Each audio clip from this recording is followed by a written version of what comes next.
नरगिसी फूल। आज आशी जब सुबह सुबह उठी तो खिड़की से बाहर देखते ही उसका चेहरा मुरझा गया। अरे कहाँ चले गए? कल तो यहीं थे। इतने महीनों से रोज सुबह दोनों को देखना उसकी आदत सी बन चुकी थी और आज जब दोनों अपनी जगह पर नहीं थे तो आशी को कुछ खाली खाली सा लग रहा था।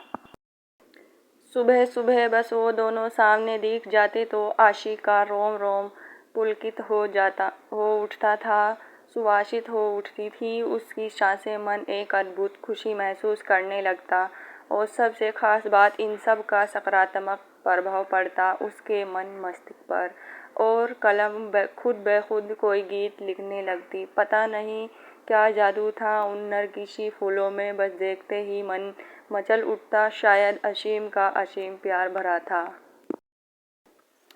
आखिर उसी ने तो आशी के जन्मदिन पर यह गमला उसे उपहार में दिया था और फिर दोनों ने मिलकर उसमें नरगिसी फूलों का यह पौधा लगाया था। देखो ना आशी, तुम्हारे लिए एक काम सौंप कर जा रहा हूँ। कल ही मुझे कंपनी के एक प्रोजेक्ट के लिए दुबई निकलना पड़ रहा है। बस 6 महीने की ही तो बात है, फिर आते ही झट मंगनी और पट ब्याह।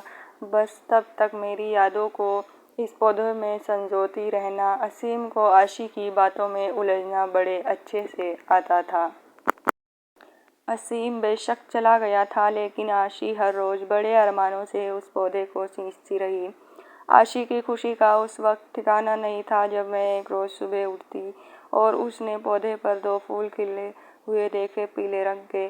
दोनों फूल बिल्कुल एक दूसरे से जुड़े हुए थे, आशी और असीम की तरह। आशी रोज उन फूलों को निहारती रहती और असीम को याद करती।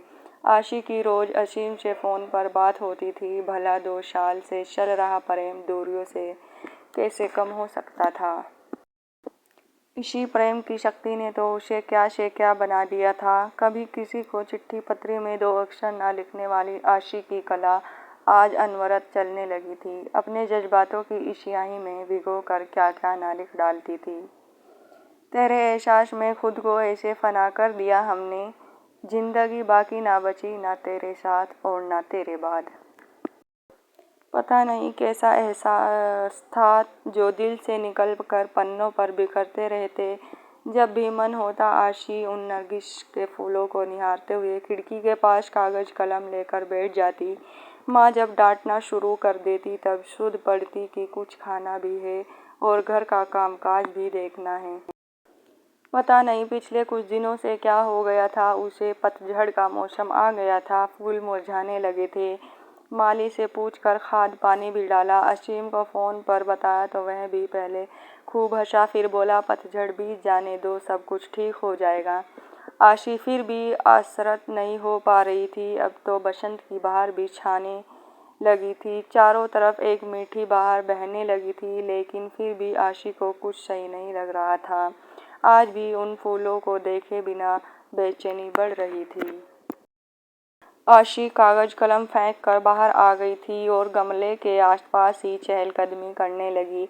कुछ समझ नहीं आ रहा था कि क्या हो रहा है। इसी सोच में उसे यह भी ध्यान नहीं रहा कि काफी देर से बाहर की घंटी बज रही है। आशी कहाँ खोई हुई हो? दरवाजे पर कब से घंटी बज रही है, ध्यान कहाँ है?